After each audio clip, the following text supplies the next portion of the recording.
program is part of the Scene Project's podcast network. The Scene Project features interviews with independent musicians, comedians, and artists from across the Midwest. Become part of our community and support local art wherever you are.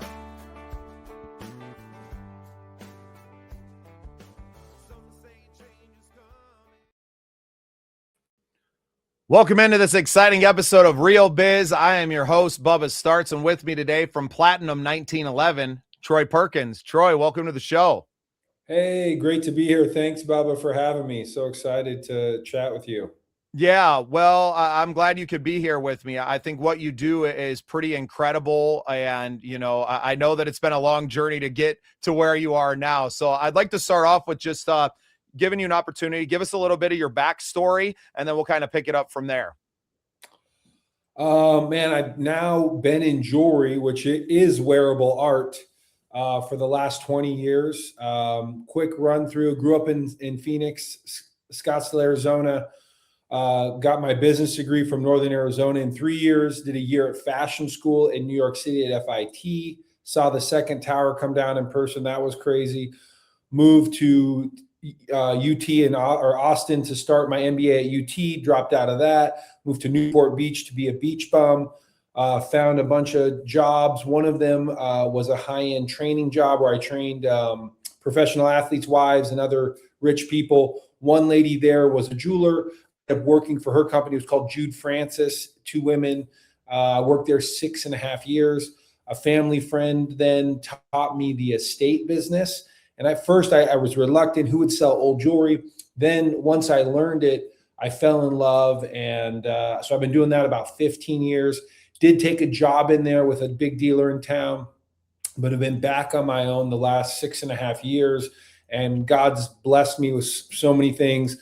I work really hard. I've got a wife and 2 kids, a wife of 20 years, a 15 and 11-year-old. So just really God first, family second, and then work.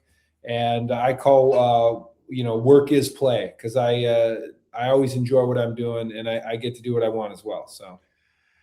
Yeah, your job isn't like the most awful thing to have to go to. As a former beach bum myself, I was in Venice Beach, 20 some odd years ago, busking with my guitar to babes in bikinis and the sun and the sand. It's a good life, but it doesn't pay the bills. So really, I love what you said off the top there, right? Wearable art. And I think that gets glossed over in the jewelry business and a lot with, especially with gold and silver prices going through the roof now, that, it is an investment for some, right? But it's also art, and it is also heirlooms. And I think that's something we touched on in our discovery call, as well as these things that are passed down from generation to generation. And I know from personal experience, my in-laws, my mother-in-law, her father loved gold, and he always had gold rings and gold watches and things on. And these were coveted items when it came time, when they passed away, and those came down,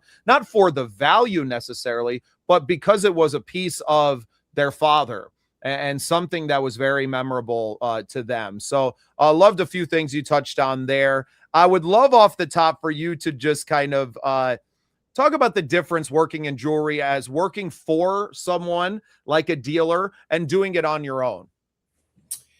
I mean, look, in my blood is entrepreneurship. So I've been meant to do it on my own. I did it on my own. When you work for somebody, look, that paycheck is nice. That paycheck is addicting too, because when you go out on your own, there is no, you are your paycheck.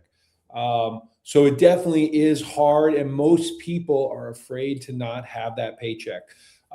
As far as working, at the end of the day, you're someone's servant. And look, bosses can be great. So I strive to be a great boss. I don't micromanage. I just say, hey, here's the task, get it done. I really don't care how.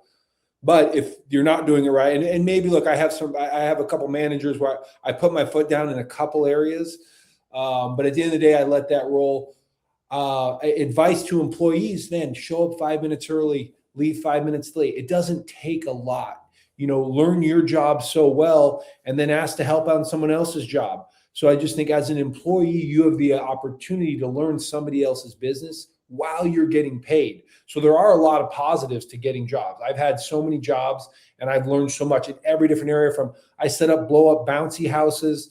I've been a caddy. I've been a janitor because I made like big money. I mean, so you name it, I've literally done it. But then working for yourself, I mean, the sky's the limit. It's what you want it to be. So I mean, I'll work days on end and make no money, and then my jewelry sits, and I can make a bunch of money while I'm sitting on the beach with family on spring break. So that's where entrepreneurship, depending on your business, you get all the risk, but you also get all the reward. And you get your time is your time and not someone else's. A big issue that I had, especially working in the factory as a welder, was, them coming up to me on Thursday and be like, cool, we're working a mandatory Saturday because we're behind in this area or that. And I was like, but I'm not behind. Like, I did my job this week and my kid's got a ball game on Saturday. And they're like, cool, well, you're going to come in on Saturday or you're going to take, a disciplinary point. And I was like, you can just give me the point right now because I ain't coming. Like, my kids come before this job every single day of the week, right? So I don't know who you are and who else you deal with, but yeah, if it means I get fired because I was at my kid's ball game, then so be it, man. I'm not giving up on that. That's factory work, right? And that's what, here in the community that we live, it's not in our town, but the town 30 miles away, it's all manufacturing jobs. And to just kind of see that world for me, because I had never really entered the workforce. I was a rock star, Troy.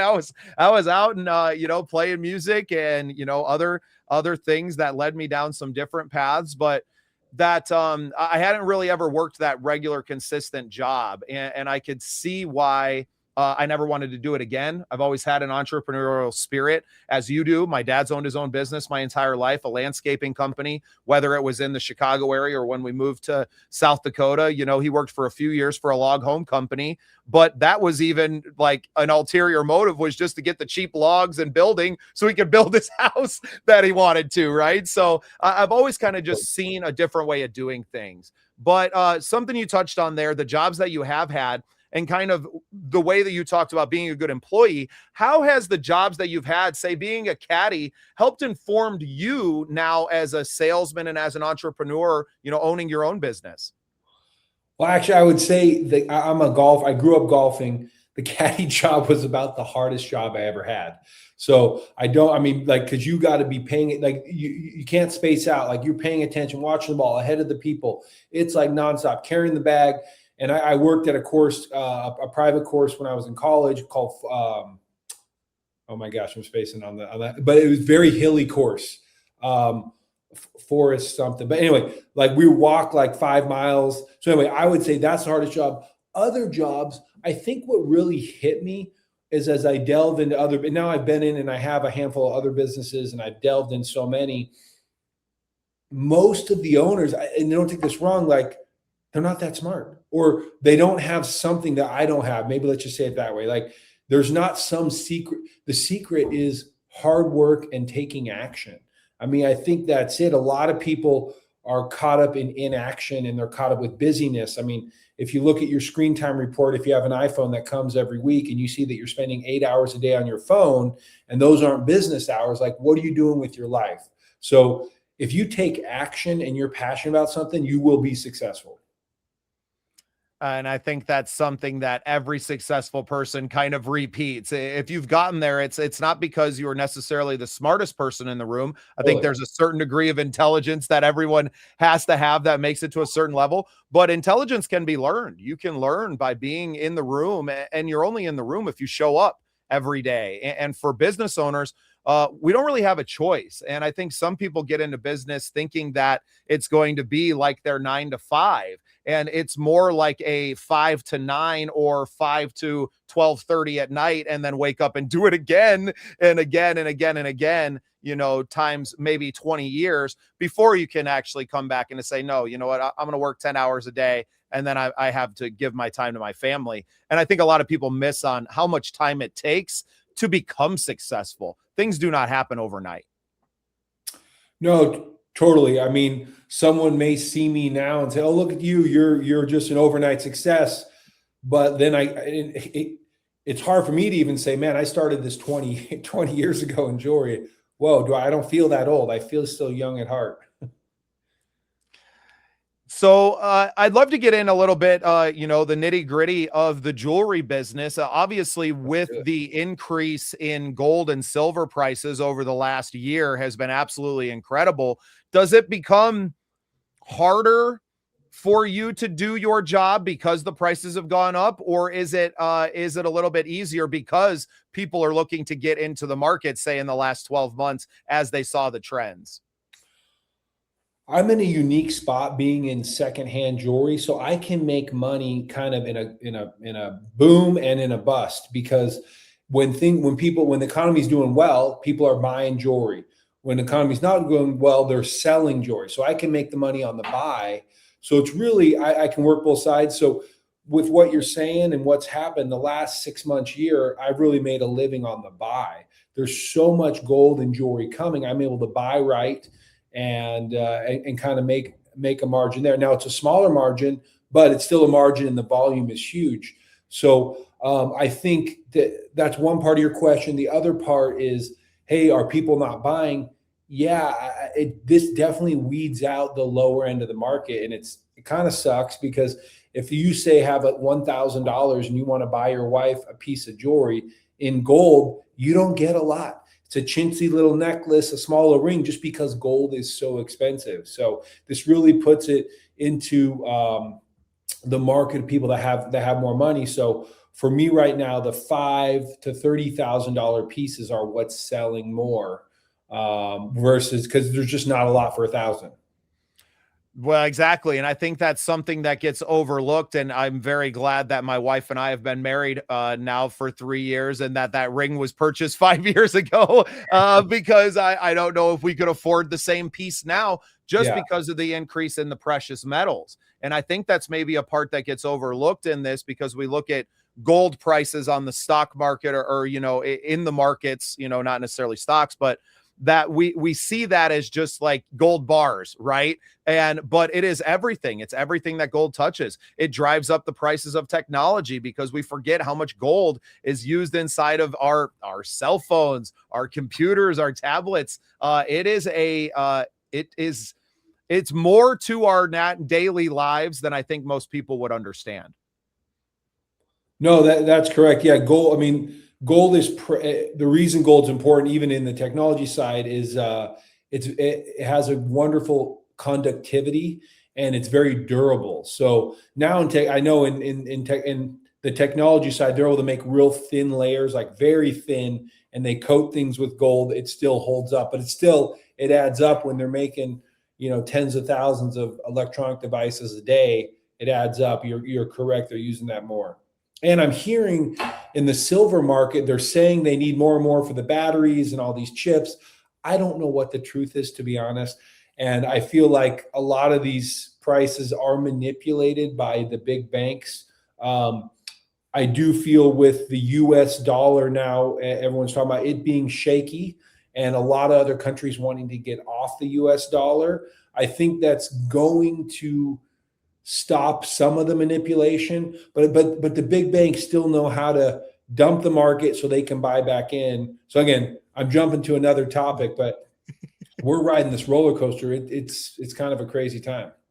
Well, and obviously your business is in the jewelry side of this, but everything in what you're talking about, and maybe this other rabbit hole, it is very not just parallel to yours. It may intersect and interweave with what you're trying to do in your business very intricately, and can have massive effects on your business. So while it's not an end all be all, the price of gold for you, because obviously you're working with diamonds and these things as well inside of the jewelry, but it definitely has an effect on it.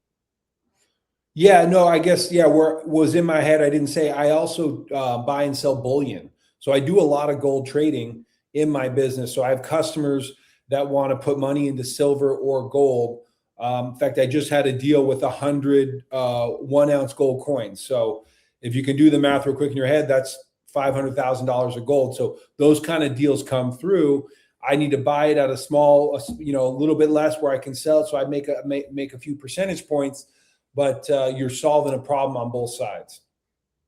Yeah, incredible. And I think most people that, don't have amounts of money like that aren't looking to invest into those things, although maybe they should, even on a smaller level, because now you've seen that if you would have Yeah. bought some gold coins a year ago, some 1 ounce gold coins a few years ago, you would have come up quite a bit. That would have been a solid investment. I had friends that were telling me to, and I was like, look, I don't have the $1,200 for an ounce of gold right now. So much less, now when gold is is it approaching 5 or over 5 now? I don't keep It up with was it hit 52 yesterday. It pulled back to 51.50 this morning. Look, I am not someone that says, hey, you need to put money in gold. Look, gold doesn't make money. It doesn't pay a dividend. It only, when it goes up, you have to sell it to make that money. So I definitely think it's a good hedge. I do have a lot of my wealth in gold, but it's mainly in jewelry because I can make a better margin than just the gold going up. But I love to encourage people on business ways. Hey, if you have invest in yourself first. Once you have money, yeah, you should diversify with some of the gold. And look, because I'm an expert in the gold and the jewelry market, I do help people move in and out of it. And just so you know, yeah, coming up with $500,000 is hard for me too. Every day I'm hustling, trying to make things happen. And it's not like I'm working that to turn it just to make the deal happen. Yeah. So I have a unique story with gold myself. I actually grew up in Leeds, South Dakota, where the Okay. Homestake gold mine is the largest gold mine in the world, now closed and has become the Sanford Fermi Lab.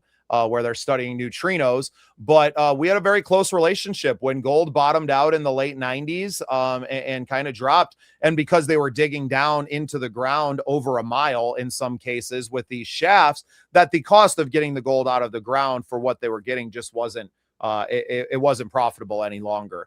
And we do still have some gold mines out there in the Black Hills of South Dakota, Black Hills Gold being something its own sector, right? It is gold, but it includes a little bit of the copper. And so I've grown up around it. I've seen the effect that gold prices can have on a local economy from the mining, manufacturing, refinement side. Yeah, totally. Most new mines, it's gambling. Existing mines, like what you're talking about, it's a straight business factor. So if it costs, if to pull 1 ounce of gold out, however that is, if it costs $1,000 an ounce to get it out, then gold has to be over $1,000 an ounce for it to be viable. If it costs $4,800 an ounce, it wasn't viable till a few months ago. Now that it's over 5, now they can start producing again. So, and of course, costs have gone up. Fuel is down, but the cost of labor is up, equipment's up.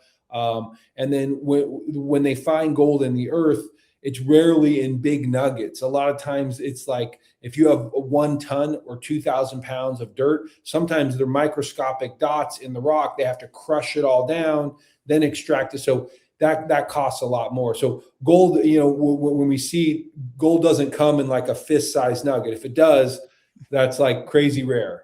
Yeah. Well, and we had a few big ones that came out of the hills in the, late 1800s. Deadwood's famous for the Potato Creek Johnny Nugget that I think was about this big. I think it was a 4 or 5 ouncer. Wow. It was massive, right? And in the late 1800s, they were just panning in the creeks. But the open cut gold mine, so it was all shafts inside of the hill. And then eventually it imploded, I think, in the 1970s, maybe. And then they just started just piling it all out, massive trucks that would drive down into this hole and drive back out. It's right in the middle of our town, Troy. If you ever come and visit South Dakota, I think you would get a kick out of going there and be like, I've probably touched gold that's come out of this mine. But then half of the town was the cyanide treatment plant, right? They would bring it out, they would crush it down, they would treat it with cyanide, all of the environmental factors that comes along with that spewing into, as much as they try to clean it. But yeah, it completely changed the look, the natural look of this town. And when the mine left, it left just as much of a change because when it left, all the buildings came down and the hole in the ground is definitely still there. Wow. Yeah, I definitely want to check that out. I have bought and sold Black Hills Gold. When I see that, typically it's 10 to 12 karat, and it's like a tricolor gold. So they do it in yellow, rose, and white. That's what I know of. Maybe there's a company, Black Rose Gold, who started making that with like a leaf or organic design. And then speaking on the environmental side, I know now they use different methods where they don't have to use cyanide. They do different acid leachings, which are actually safer. But something to touch on what I do, I'm basically a recycler. So I put new life into jewelry. So I'm looking for these jewelry. If I can take an ugly piece and take half of it, maybe I scrap half, the other half I make into a new piece. So that's something cool that we don't talk about. What I do is pretty green to really help pieces, not only from the heirloom side, but also for the environment side. Like I'm keeping new pieces alive, where a lot of jewelers that I buy from, if I don't buy it, they're just going to melt it down. So I'm out there searching, or those dealers know I'm going to pay a premium. So packages are coming to me on a daily basis. Incredible. Well, yeah, I didn't realize this about your business, but you're actually creating the jewelry, some of the jewelry that's available on your website as well. Manufacturing is a real small part, but maybe I wouldn't call it manufacturing, but I create like we call it a marriage. I fix pieces, or I'll make it sellable. Let's say it's a big brooch, which is a pin that nobody's going to wear, and I'll make it into a pendant. Or I just actually took a brooch, and one of my customers said, "Hey, if that was a ring, I'll buy it." I'm like, done. So that's actually came back this morning, and it's now a ring, and she's going to come pick that up later this week. So we take things, so it may sit for years as a pin, but now that it's a ring, it's going to get on someone's hand and in their collection and put smiles on their face. Yeah, that's incredible. And because of the pliability of gold, you have that ability to go in, is it re-smelting it that you would call to kind of melt it back down then? Well, I'm not doing that. Like we're literally just taking one piece and then soldering another piece on it. Maybe we have to cut some other areas, but yeah, what's great about fine jewelry is it's all repairable. Within reason. Obviously gemstones, if you crack it in half, you can polish it, but now you got smaller stones. But most fine jewelry is all repairable. We can redo it. The reason I don't manufacture in general is you have all the labor costs, and people come to me for having that old jewelry or used piece because they're not paying for the labor. So they're saving that value. Well, and because they mean something to them, right? These heirloom pieces that maybe came from a great grandparent, right? They may be passed down for generations, and they would like to wear it. They would like it to be something instead of just sitting in a box, maybe somewhere, or in a case that they could turn it into something. I think that's a very unique position that you have, albeit a small part of what you do. There's probably very few people that are willing to do that at all. Yeah, no. At the end of the day, a lot of jewelers, hey, they're looking to make a buck. So look, if someone wants to manufacture, I will. I know other jewelers will. Where my experience of seeing so many pieces of jewelry, I can be straight up and honest with a person. Hey, we can do that, or you know what, that's not going to work. Your one question, because I get this a lot, people take their old jewelry and they want to take the diamonds from that, melt that gold down, and use that gold to make one piece. Now, at the end of the day, you really can't do that, because to melt one, like when gold gets melted, they do it like hundreds of ounces at a time. So to take your one little piece, it's just not cost effective. Now, I've done it before.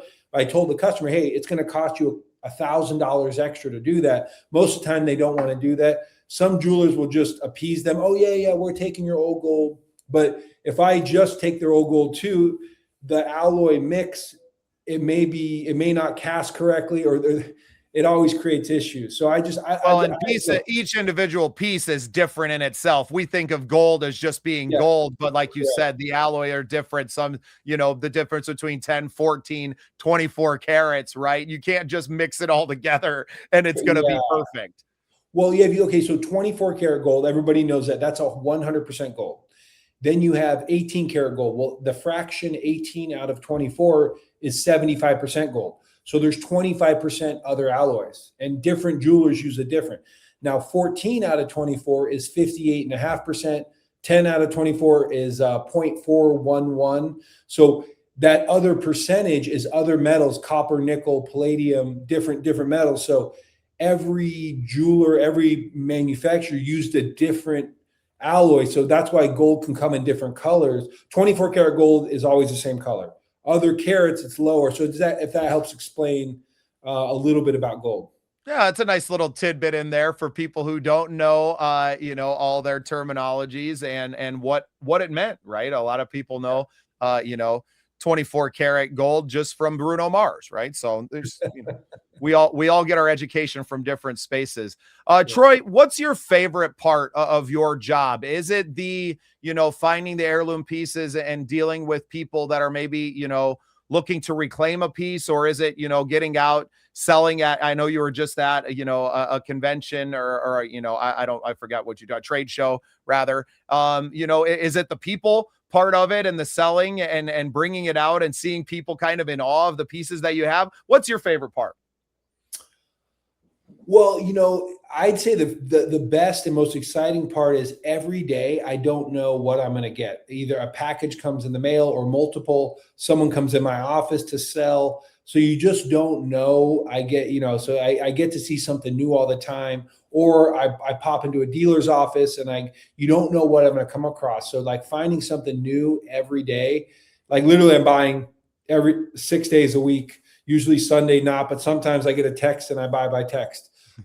So that's probably the most exciting. If I had to flip flop it, the least exciting now is I've got 17 or 18 employees now. And so every day there's a fire. In fact, this morning, I just learned one of my employees had a car accident. So I'm trying to help him as he's, trying to get to work on Lyft and Uber. So I'm giving him a little bump here to help him on that. So that's just one example, but every day, that's probably I wouldn't say I don't enjoy it. I want to help people, but it's just never ending, like those challenges. So at least the excitement of seeing new pieces outweighs all the challenges.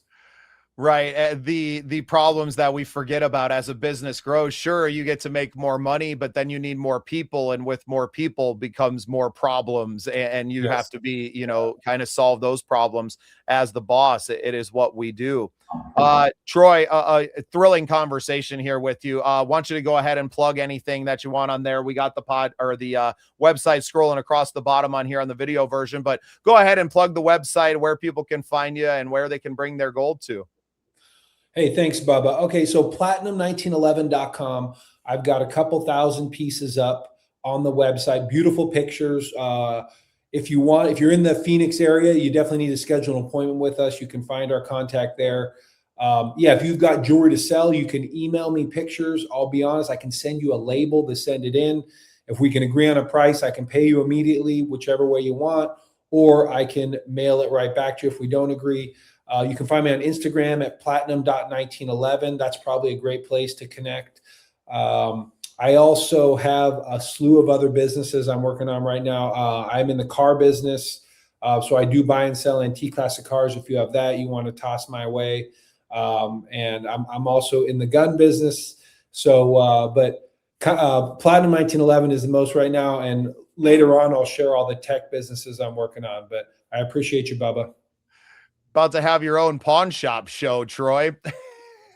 I mean, yes, it could be there. I put off filming myself, but I know a lot of that's TV too. But we actually were in the works to do that with the last company I was at.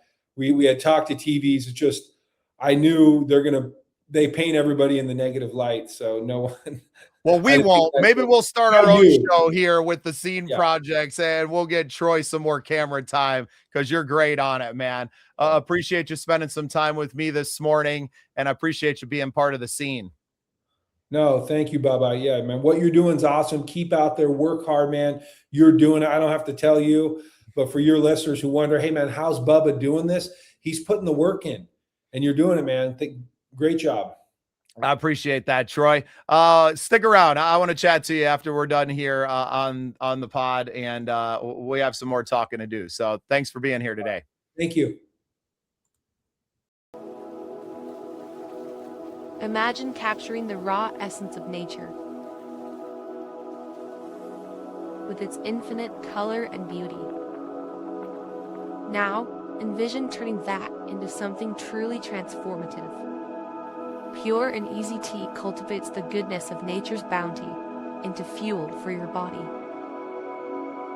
We are what we drink. Pure and easy tea, the pure nourishment your body craves.